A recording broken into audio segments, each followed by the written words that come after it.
it going, everybody? So once again, I'm back to review another Netflix film. This time around, it's How It Ends. Now, don't get me wrong, I mean, we've had our fair share of apocalyptic, thriller, action-style films already in the past, but, you know, the trailer for this looked interesting. It's Netflix, figured it's worth a shot, so let's see how it goes. Even though I was pretty sure it wasn't, it was one of those things when I first saw the trailer, I was like, is this like another one of those secret Cloverfield films? Because it has a lot of the similar aspects you'd expect from one of those secret Cloverfield films that they have going on, but unfortunately it's not. It's its own thing, and it's actually pretty boring. The plot for the film is very straightforward. It's really just Theo James's character flies from Seattle to Chicago to get his girlfriend's dad's blessing for marriage, and, you know, her dad's played by Forest Whitaker. And while he's there, a catastrophic, crazy event happens back in the West Coast with power outages and electronic stuff's all out, so him and his dad go back to, save his daughter. You know, they go on a cross-country road trip filled with supposed action and thrills to rescue her from whatever mysterious thing caused this catastrophic event over in the West Coast. So initially, it sounds like a pretty interesting setup. You got your road trip, action, thriller, you got some mystery thrown in because you don't know why this whole catastrophic event happened on the West Coast, and it's like a risk, you know, race against time to save his daughter. And I honestly feel like that was really about where they drew the line as excitement goes, because there's really not a lot of exciting moments in this film. It's actually, like I said, very dull.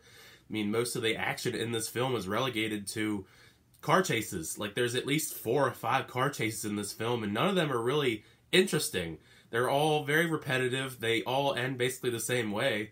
And by the end, it's like, who really cares? It's just it just repeats itself over and over again. You're gonna get the same stuff on this trip. Not only that, but it's just the same old stuff you see in any, like, disaster movie where you just get, like, the mass hysteria and crazy rednecks go all around and cause chaos, I guess, when the world goes awry, and next thing you know, everybody loses power and Wi-Fi and they turn back into, like, savages, because you don't really understand why everybody just turned into, like stuff from, like, The Walking Dead, like survival of the fittest, other than just the fact there's no power and electricity for a bit.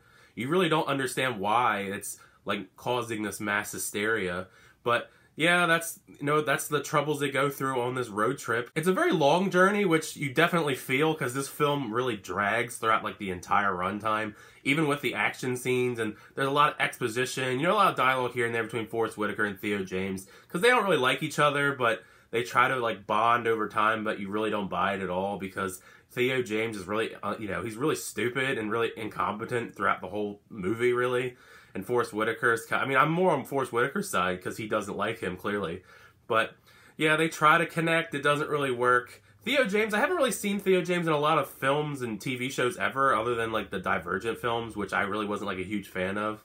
But both him and Forest Whitaker's a great actor. I mean, I've loved him in many roles throughout the years, but both of them just seem like they're kind of just sleepwalking through this entire film. Like, neither of them really gave a lot of charisma or even just anything, really. It was just a really dull movie to watch. I mean, they had nothing really to do. I mean, it's literally just a cross-country road trip, throw in some really bad car chases, maybe a really bad choreographed fight here and there, because Forest Whitaker gets injured very early on, so he's not really capable of doing anything exciting. So it's really there's really no positives in that regard. I mean, they kind of just sleepwalk through the whole film. The worst thing of all, it's one of those films that just abruptly ends. Like, there's no payoff to what you were watching for 2 hours. It's literally one of those films that abruptly ends, doesn't answer any of your questions, literally any of them, and you leave asking, like, what the heck did I just watch for 2 hours? You get no answers. And I honestly was like, really? Is that it? That's how that film ends? Because I really was like, is this a joke? Did I accidentally, like, fast forward and on accident? Like, what was that ending? Like, that ending it was the worst, probably one of the worst endings I've seen in 2018 so far. It was really just like, that's what you're gonna go with for your ending? It's almost like they shot like 75% of the film and didn't have a chance to film an ending, so they just ended it right there, and they just called it a day, and they figured, okay, well, screw this, we'll just hope that it's ambiguity will be okay in this sense. So yeah, I highly don't recommend you see this film. It's very boring, it's very lackluster. It's supposed to be like an action thriller. There's really no action or thrills. There's even no mystery, really. It's just like a really big waste of time, to be honest. I mean, I like Forest Whitaker, but he's really kind of wasted in this role. I mean, it's another Netflix film. They're usually hit and miss anyways. This, I feel like, was a miss. But let me know in the comments down below what you thought of the film when you check it out, or if you plan on checking it out. Also, feel free to leave a like, hit that subscribe button to keep up to date with all my early movie reviews, Netflix reviews, unboxings, trailer reactions, and more. But until the next time, I'll see you guys later.